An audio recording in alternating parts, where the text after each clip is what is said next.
So you've scheduled your facelift, which is very exciting, but it can also be very stressful at the same time. Hi, I'm Dr. Sarah Saxon, double board certified facial plastic surgeon, and in this video, I'll talk about potential complications that can occur from a lip lift so that you're adequately prepared for your surgery. The first potential complication is a hematoma or bleeding. This is really rare. It can happen in 1 to 3% of patients, and we see this more in men because they have facial hair, can lead to more blood supply in the face. We also can see it if you have uncontrolled hypertension, so managing your blood pressure leading up to surgery is very important. If you have been on blood thinners like Plavix or even an aspirin, can lead to more bleeding after surgery. So any supplements you're taking that are not absolutely necessary will have you go off of before your surgery. We usually see that in the first 24 hours, which is why I usually will leave a drain in that first 24 hours so that if you do have a hematoma, it can drain out and lead to less pressure on the skin that needs to heal back over the deeper structures. The next potential complication in facelift surgery is infection, and this is very rare. There's a very good blood supply in the face, which is why we don't see infections in the face and neck as much as body procedures.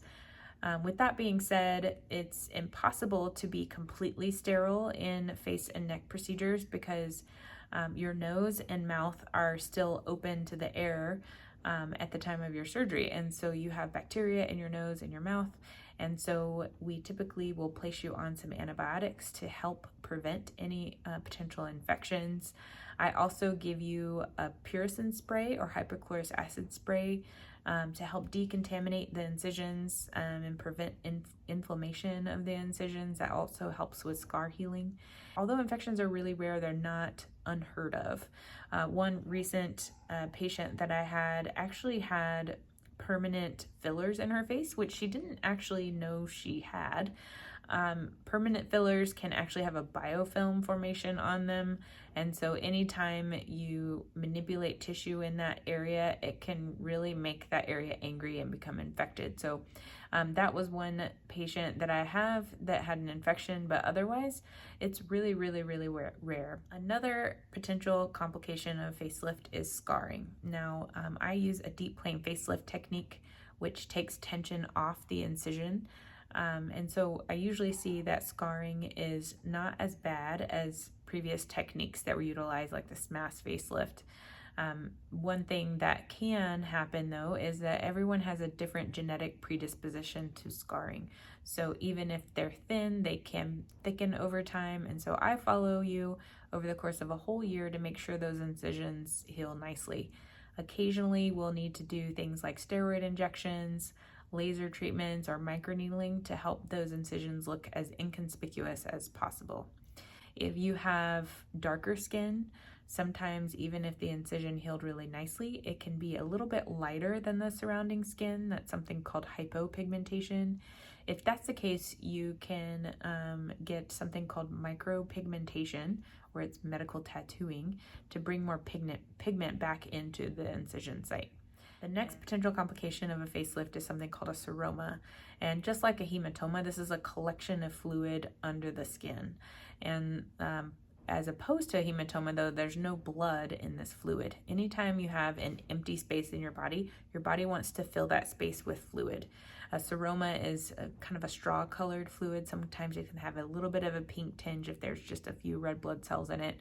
A seroma, if you do have it, we take a little needle and drain it in the office. If it keeps returning, sometimes we'll put a drain in. I leave drains in, like I said, the first 24 hours, but this can occur after that, particularly if you've been overly active after surgery. So if you are going back to workouts too soon, that can raise the blood pressure in your face and lead to more fluid collections and swelling.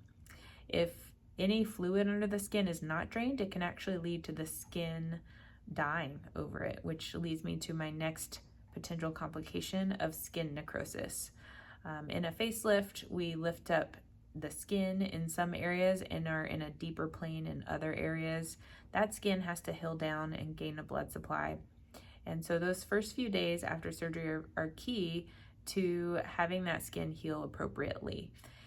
If there are some areas that are really dusky or dark, that means that the blood supply is stressed.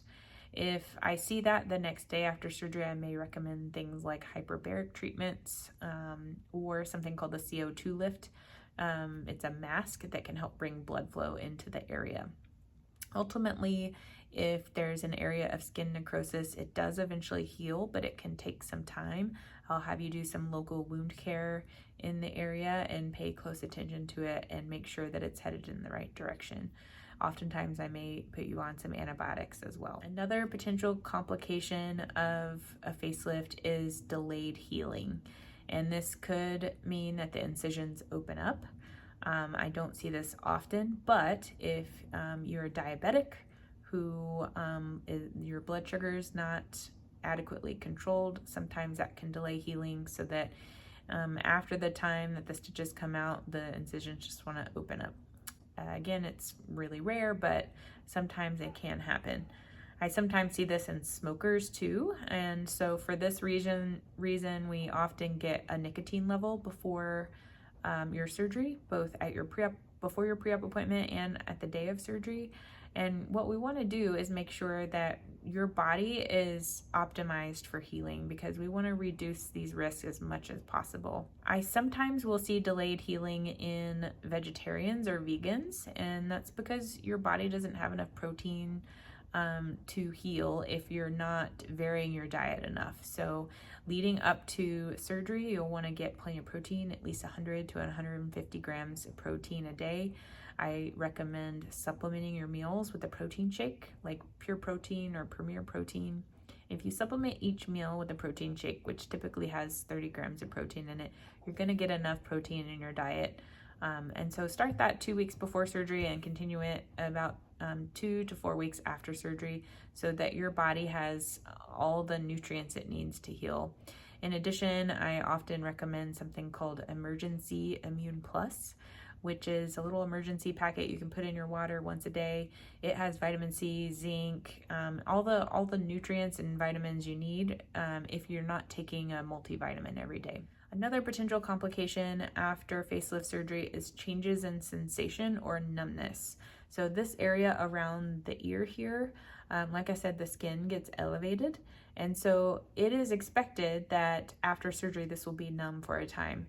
And this will continue to change. Sometimes it can be itchy or have that pins and needles sensation as those tiny little nerve endings are regrowing. Occasionally, that numbness can last longer than we expect or even be permanent. This is very, very rare, but is not a zero chance. So just be prepared that this area around your ear will be numb for some time, and that's just a normal part of healing. But permanent numbness is not normal and would be very rare. The next possible complication of a facelift is hair loss. So some of these incisions around the hairline, so around this tuft of hair here on your sideburn, as well as behind the hair here, are within the hairline. And there's something called shock hair loss, which can happen where the hair follicles just become a little bit angry. So when you're manipulating them in surgery or having to cauterize, sometimes those hair follicles go dormant. And so you can have a little bit of hair shedding around those areas. It's not permanent. It should grow back, but it can take some time, even up to a year, for it to regrow. Another potential complication of a facelift is asymmetry. So we're lifting up all the tissue on both sides of your face and neck on a deeper level. Like I said, we do a deep plane facelift. Everyone has some asymmetry to their face, both in bone structure and soft tissue. So you may have a little more fat on one side of your face versus the other, or the bones may be a little bit smaller on one side. The face is actually lifted the same amount on both sides, but after surgery, you tend to be looking at your face a lot more and catching some of those asymmetries than you did before surgery. Also, once the skin is a lot tighter, it may bring out and make you notice some of those asymmetries a lot more than you did before.